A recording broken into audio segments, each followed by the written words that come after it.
Chapter 4. Parasitic Tactics. Green blood continued to drip from the neck of the goblin my vassal had just killed. The metallic scent mixed with the damp forest air. I stayed at the corpse. This one had been a healthy warrior, not a crippled elder. Its essence should be far denser than anything I had absorbed so far. Absorb.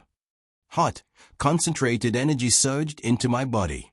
The essence I had accumulated since leaving the cave finally overflowed. This was more than a simple increase in power. It felt as though my mind was being forced beyond its previous limits. Several notifications appeared. Goblin Warrior Essence assimilated. Level 3 reached. Maximum mana increased from 60 to 70. Random attribute increased. Stamina increased by 1. 1 free attribute point acquired. My status window opened. Name, Luke. Current host, Biscuit. Level 3. Physical condition, healthy. Mana, 70 out of 70. Vassal slots, 2 out of 3. Strength, 1. Stamina, 3. Agility, 7. Intelligence, 12. Free attribute points, 2. I slowly exhaled. The damp forest air no longer felt as heavy inside my lungs. My 4 tiny legs had been trembling after crawling through freezing mud and wet grass, but the numbness gradually disappeared. The muscles beneath my fur felt slightly denser and more resilient. A single point of stamina had erased most of my exhaustion, almost like a small injection of adrenaline. My gaze moved toward the 2 unspent attribute points. For a moment, I considered placing both of them into strength. A stronger jaw could make my bite far more dangerous, but I quickly dismissed the idea. Back on Earth, I had only been a ranky hunter, but I had spent enough time working with gate mining teams to understand one important rule. Never spend your remaining reserves merely to defeat the weak enemy standing in front of you. Those points were my emergency insurance. I would save them until I understood what kind of monsters waited inside the goblin's lair. I turned my attention back to the corpse. Its essence had been completely drained. That meant the body was now useless as a vassal.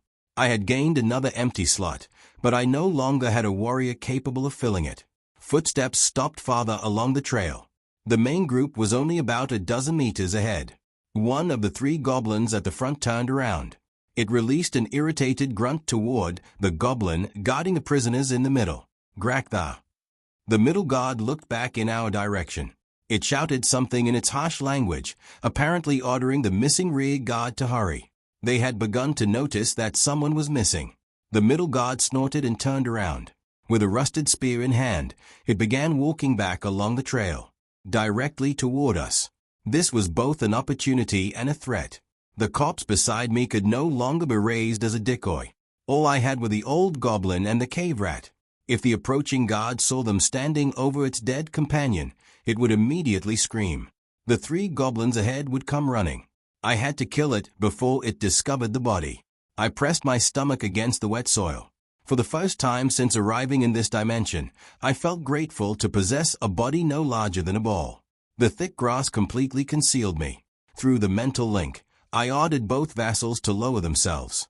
The goblin obeyed immediately. The cave rat was 1 second too slow. A twig snapped beneath its foot. The approaching guard stopped. Its fingers tightened around the shaft of the spear. Narrow yellow eyes focused on the bushes where we were hiding. Silence settled over the forest. That single moment seemed to stretch far longer than it should have. I could hear the frantic beating of my tiny heart. The goblin released a low growl and cautiously stepped forward with its spear raised. 5 meters. 4. 3. There was no time for a complicated plan. This had to end quickly. Rat, bite its left leg. Old goblin, stab its neck. Now. The undergrowth erupted. The cave rat shot from the bushes like a black projectile. The guard flinched and tried to lower its spear, but the rat was already beneath the weapon. Its jaws sank deeply into the goblin's left ankle. The creature released a muffled shriek and looked down. That was its final mistake. The old goblin lunged from its blind spot. One hand clamped tightly over the warrior's mouth, trapping the scream inside its throat. At the same time, the dull bone knife plunged into the left side of its neck. Wet flesh tore apart. Blood sprayed across the leaves. The young goblin thrashed violently, its eyes bulging with terror. My vassal dragged it to the ground and pinned it beneath its body, holding the knife inside the wound until the struggling finally stopped. I crawled from the bushes. My heart was pounding painfully against my ribs. That had been close. This time, I would not absorb the corpse. Arise. Dark energy seeped from my paw and entered the warrior's skull. A notification appeared almost immediately. Host number 3 successfully bound. Species, Goblin Warrior. Vessel integrity, severely wounded. The dead goblin rose. A faint purple light filled its eyes. It stood straighter than the elderly vassal and gripped its rusted spear firmly in both hands. From only a short distance away, I could sense the tension in its muscles and the pressure of its fingers around the weapon, almost as though I were feeling them through my own body. I finally had a proper combat vassal. 3 against 3. My vassals were badly damaged, but they felt no fear and possessed no hesitation. 1 second to eliminate the rear enemy. 2 more to destroy their formation. After that, their numbers would no longer matter. This would not be a duel. It would be an execution. I stepped forward. Prepare to.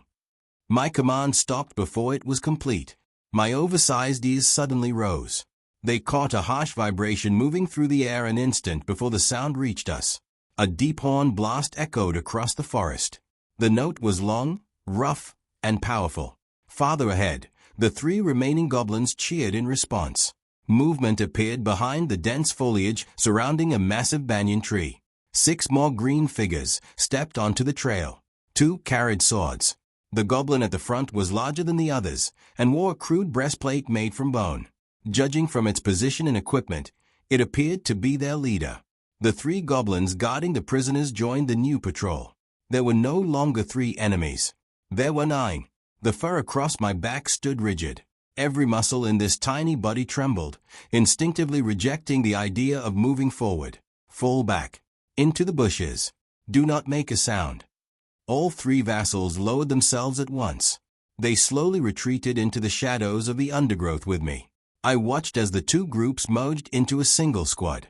The goblins laughed hoarsely and kicked the exhausted male prisoner, forcing him to continue walking. Then they headed deeper into the forest, toward the place where the horn had sounded. There lay. I quietly ground my fangs together. Attacking now would be suicide. 3 low-level vassals, 2 of them already badly damaged, would never survive against 9 armed goblins. Charging them directly would be no different from entering a gate without information or preparation. At the very least, I needed to locate their base. More importantly, I needed to find a way inside without dying a meaningless death. Knowing the position of an enemy stronghold was valuable tactical information. Back on Earth, I had often hidden among the ruins of cleared gates, silently mapping safe paths before the mining teams dared to enter. I sent a command through all 3 connections. Follow them. Let us see exactly which hole these bastards call home.